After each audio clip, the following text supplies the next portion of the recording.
और सियासत की ही बात हो रही है तो जरा देखते हैं कि पड़ोसी देश पाकिस्तान में किस तरह की सियासत हो रही है और क्या वहां पर जो सियासत है वो वहां की जमहूरियत को ही निगलने वाली है। पाकिस्तान में सियासी जंग, क्या पाकिस्तान में मार्शल लॉ लगने वाला है? ये सवाल हम क्यों पूछ रहे हैं? ये सवाल हम इसलिए पूछ रहे हैं क्योंकि इमरान खान के लॉन्ग मार्च से उठने लगे हैं ये सवाल। खून खराबे और हिंसा की आशंका के मद्देनजर फौज ने वहां पर मोर्चा संभाला है।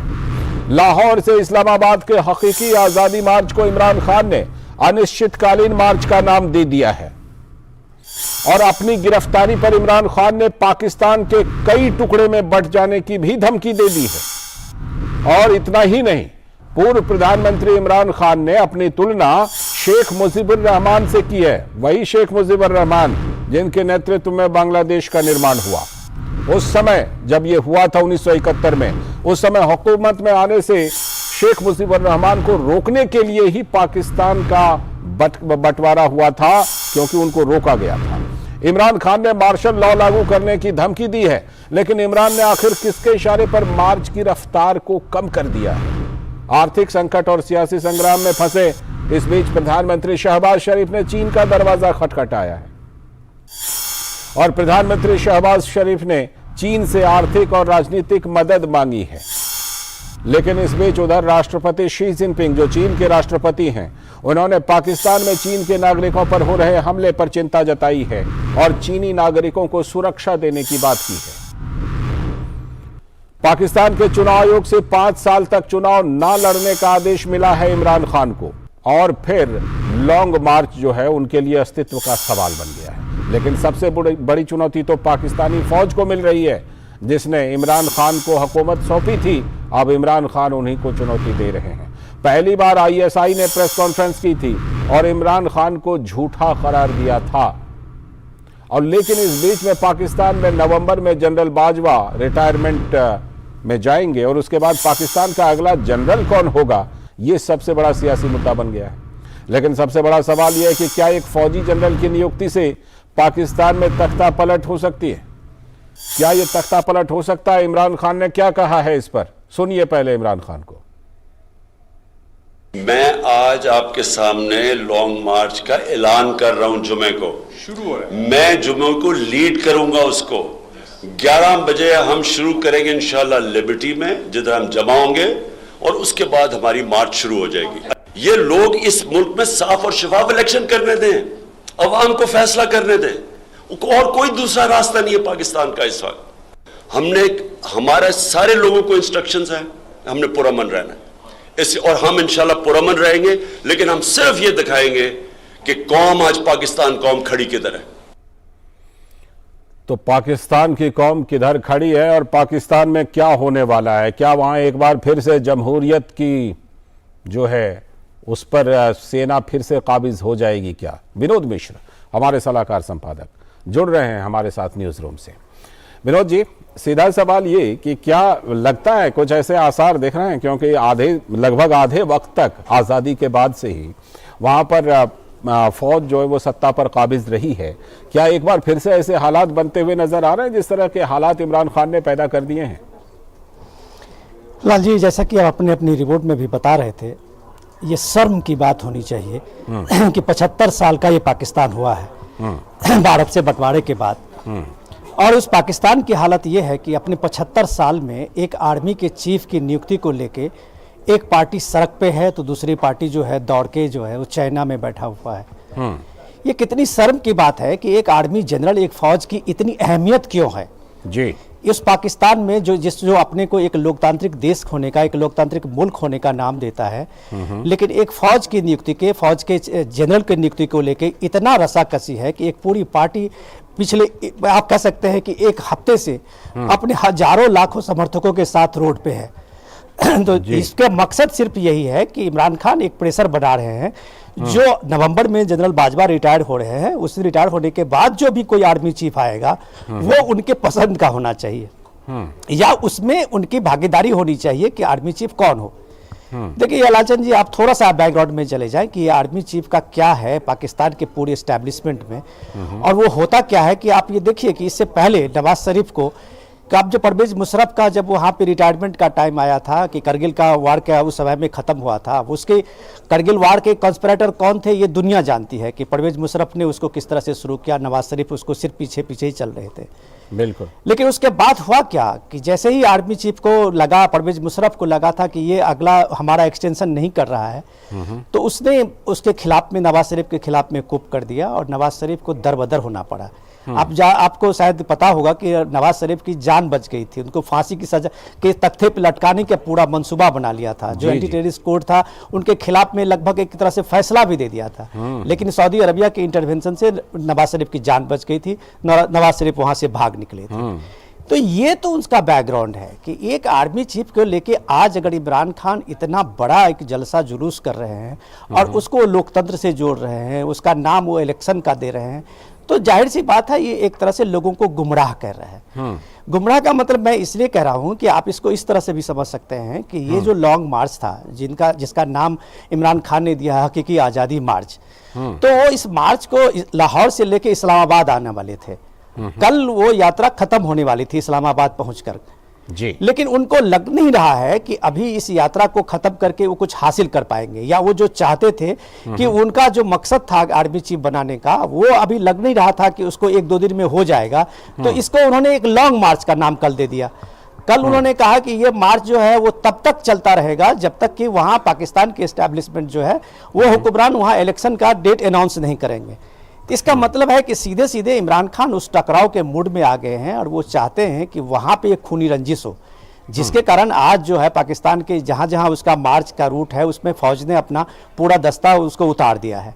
तो जाहिर सी बात है कि फौज भी इस बात को देख रही है कि उस बात में कि कभी भी ये मौका मिला तो इमरान खान की गिरफ्तारी भी हो सकती है जी। अगर वो गिरफ्तारी हुई तो इस सिचुएशन में आप देखिए कि जो बात आप अंदेशा कर रहे हैं वहाँ मार्शल लॉ का, वो लोग वहाँ पाकिस्तान के लोग भी बात जान रहे हैं कि ये एक तरह से इनडायरेक्ट एंट्री होने वाली है और बहुत जल्दी हो जाएगी। अब आर्थिक संकट से जो पाकिस्तान जिस तरह से घिरा है और उसके बीच में ये फ्लड का सिचुएशन है, आप देखिए कि हम लोग अभी कई बार अपनी रिपोर्ट में चर्चा कर चुके हैं, जो इंटरनेशनल एजेंसी है वो बता रही है 2 करोड़ से ज्यादा लोग अभी भी सड़क पे हैं। उनको एक छत मुहैया नहीं करा पाया है ये मुल्क का। ये हालत है कि वहाँ पे राशन बंटने के लिए वहाँ पे चीजें नहीं है। और उसके बाद ये हालत ये है कि आज उसके आप इसी आर्थिक संकट के कारण अभी शहबाज शरीफ जो भाग के अभी चाइना गए हैं, ये शायद मुझे लगता है कि चाइना के शी जिनपिंग से उनकी पहली मुलाकात है प्राइम मिनिस्टर बनने के बाद। वो एक एश्योरेंस लेने गए हैं कि चाइना इस हालत में उनको कोई आर्थिक मदद दे, उनका पुराना जो कर्ज है उसको थोड़ा सा वो अभी एक लंबे उसमें डाल दें, इसको इंस्टॉलमेंट में डाल दें, जो उनको कर्ज के सूद देने में ही भारी पड़ रहा है। वो आप कह सकते हैं कि पाकिस्तान का अभी जो कर्ज का पूरा जो डेट है उसमें कम से कम उसके पूरे बजट का 30% उसके इंटरेस्ट में देना पड़ता है। बिल्कुल। तो ये पूरी एक तरह से विदेशी कर्ज के जाल में इस तरह से फंसा हुआ है कि उसको सांस लेने की फुर्सत नहीं है कि वो पाकिस्तान में इमरान खान के इस मार्च को किस तरह से सामना करे। और इसी संकट को देखते हुए पाकिस्तान, इमरान खान इस बात को जानते हैं कि हुकूमत की स्थिति इस जर्जर आर्थिक व्यवस्था में ऐसा है नहीं कि वो एक बड़े जो जनसैलाब निकला है उसमें जो गृह युद्ध की आशंका है उसमें उसको बचा सके। मैं इसी तो अल्टरनेट क्या बचता है? अल्टरनेट तो सीधे सीधे वहां पे मार्शल लॉ ही बचता है, जो वहां के लोग इस बात को समझ रहे हैं और बता रहे हैं। मैं इसी पर आने वाला था कि तस्वीरों में दिख रहा है कि कुछ लोगों को तो इमरान खान ने अच्छा खासा मोबिलाइज कर लिया है और वहां पर सड़कों पर तमाम तरह के प्रदर्शन, तोड़फोड़ की चीजें भी वो नजर आने लगी हैं। तो ये बताइए कि क्या इमरान खान को पाकिस्तान के अंदर और क्या पाकिस्तान के बाहर से भी कहीं कुछ समर्थन मिल रहा है क्या? देखिए राजन जी, कल लंदन में मरियम नवाज का एक प्रेस कॉन्फ्रेंस था, बड़ा इंटरेस्टिंग, आप उसको देख सकते हैं। वह है वो हो सकता है कि मरियम नवाज एक तरह से आरोप भी लगा रही हो, लेकिन सवाल ये है कि इलेक्शन कमीशन ने उनको 5 साल के लिए क्यों निष्कासित किया है, क्यों चुनाव लड़ने से मना किया है? तो खुद इमरान खान पे भी करप्शन के चार्जेस है।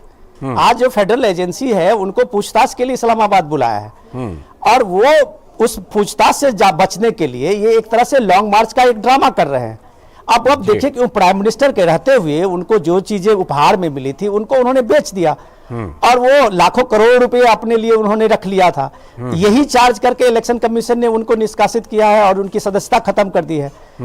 तो अब ये सवाल है कि आप भी इतने दूध के धुले हुए तो हैं नहीं कि जो आप नवाज शरीफ के पूरे परिवार पे या बिलावल भुट्टो के परिवार पे आप ये आरोप लगाते हैं कि ये चोर है। आप बिलावल भुट्टो के जो लोग जहां भी जाते हैं या पाकिस्तान की सरकार में आप देखिए कि वहां के मंत्री का चाहे अमेरिका दौरा हो या आप देख रहे हैं कि जो यूके में कोई हाई प्रोफाइल मीटिंग में बैठे हो, वहां पे पाकिस्तान के कुछ लोग पीटीआई के खड़े होते हैं और उनको चोर चोर का नारा लगाते हैं उनके पीछे पीछे। तो ये जो आप एक ड्रामा कर रहे हैं, उस ड्रामा में आप एक परसेप्शन की लड़ाई लड़ते हैं कि इमरान खान को आप एक एस्टैब्लिश कर रहे हैं कि इमरान खान अपने आप को कि हम एकदम एक करप्शन फ्री एक पाकिस्तान को देना चाह रहे थे, जो ये लोग रोक रहे हैं, जबकि वो खुद करप्ट हैं। इस बात को इलेक्शन कमीशन ने साबित कर दिया है। तो इन सारी चीजों में अब देखिए कि ये पाकिस्तान में अभी फौज बहुत चुपचाप से इन लोगों के सारे पॉलिटिकल पार्टीज के एक्टिविटीज को देख रही है। जी जी। वो एक मौका इस ढूंढ रही है फौज कि कौन सा मौका मिले तो वो पाकिस्तान में इन सारे हुक्मरानों को किनार करके कभी भी अपने सत्ता पे काबिज हो सकते हैं। और इसी सत्ता पे काबिज होने के लिए आप देखिए कि इस बात में मैं थोड़ा सा आपको पिछले का बैकग्राउंड दे दूं कि परसों जो वहां पे आईएसआई पहली बार पब्लिक फेस में आके उन्होंने प्रेस कॉन्फ्रेंस किया था जी।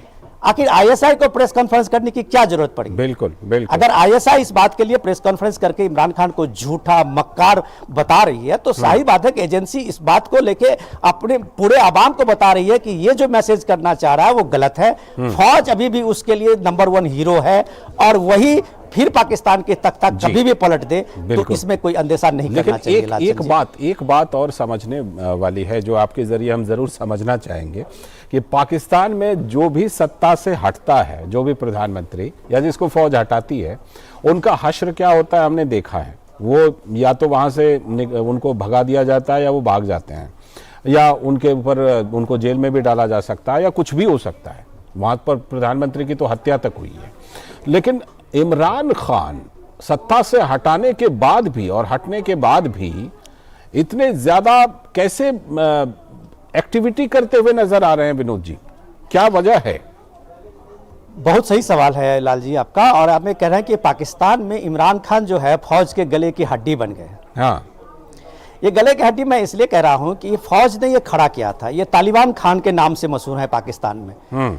तो फौज के साथ में कोऑर्डिनेशन करके उन्होंने पाकिस्तान के बॉर्डर इलाके में आप जो पख्तूनख्वा देख लीजिए या वजीरिस्तान का इलाका देख लीजिए, वहाँ पूरे पख्तूनों के बीच में, खान के बीच में उन्होंने इमरान खान ने अपनी एक अच्छी पार्ट बनाई थी। जब वार अगेंस्ट जो टेररिज्म था उसमें जब टारगेट हो रहा था तालिबान, तो उसके अगेंस्ट में सीधे सीधे तालिबान के सपोर्ट में इमरान खान खड़े हुए थे। तो ये इमरान खान से खड़ा वहां पे वो सपोर्ट मिलने के कारण फौज से उनकी दोस्ती बढ़ती गई और बाद में उनको नवाज शरीफ को हटाना था, उनको बेनजीर भुट्टो के परिवार को बाहर करना था, तो उन्होंने इमरान खान को बढ़ाया और इमरान खान को नेशनल सीन में ले आए जी। आज हालत ये है कि इमरान खान सीधे सीधे चार्ज लगा रहे हैं फौज पे, इसे लगा रहे हैं फौज पे। अब आप देखिए कि परसों तरसों जो एक बहुत बड़े अरशद जर्नलिस्ट है वहां पे, वो फौज के बहुत बड़े क्रिटिक रहे हैं और वो लगातार जो है फौज के खिलाफ लिखते रहे कि ये पूरे पाकिस्तान की डेमोक्रेसी जो है उसमें इमरान पूरी फौज जो है उसकी व्यवस्था और उसके सिस्टम घून की तरह उसको कतर रहे। और वो फौज के इतने बड़े क्रिटिक्स थे कि पहले तो उनको पाकिस्तान से दरबदर होना पड़ा, उनको कहा गया कि आप पाकिस्तान छोड़ दो। अब वो पाकिस्तान से जब विदेश गए, वो यूएई गए और उसके बाद फिर वो दूसरे कंट्री में गए तो उनकी वहां हत्या हो जाती है। तो इमरान खान ये सवाल सीधे सीधे फौज के साथ पूछ रहे हैं कि क्या इस देश में मीडिया की में फ्रीडम की आजादी नहीं है? क्या इस देश में लोगों को फौज के खिलाफ बोलने की आजादी नहीं है? तो अगर ये सवाल पूछ के अरशद की जो मशहूर पत्रकार थे वहां के, उनकी मौत के बाद इमरान खान ने सीधे सीधे फौज पे हमला बोल दिया है और फौज की उस क्रेडिबिलिटी को आप एक तरह से कह सकते हैं कि इमरान खान ने एक तरह से खत्म कर दिया है। और इमरान खान इस बात को साबित कर रहे हैं कि फौज जो है वो फ्रीडम का ये सबसे बड़ा दुश्मन है, लोगों के और लोकतंत्र के लिए सबसे बड़ा दुश्मन है। ये फौज को अब खटकने लगा है और इसलिए इमरान खान लोगों के लिए, फौज के लिए सबसे बड़े एक समस्या बन के खड़े हुए हैं। और इसलिए आप कह सकते हैं कि कभी भी वहां मार्शल लॉ लागू हो जाए, नाफिज हो जाए, तो ये दिन दूर नहीं जब कभी भी इमरान खान उस पर काबिज हो, फौज जो है वहां पे काबिज होते हुए दिख सकती है। बहुत बहुत शुक्रिया जुड़ने के लिए और विस्तार से इस खबर पर चर्चा करने के लिए। और